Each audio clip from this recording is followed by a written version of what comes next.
I'm so sorry.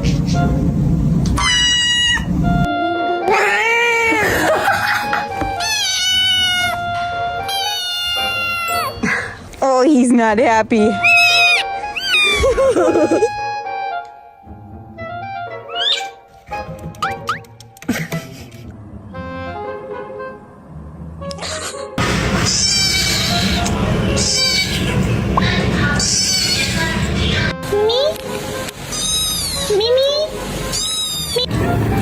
Trying to listen to these solutions.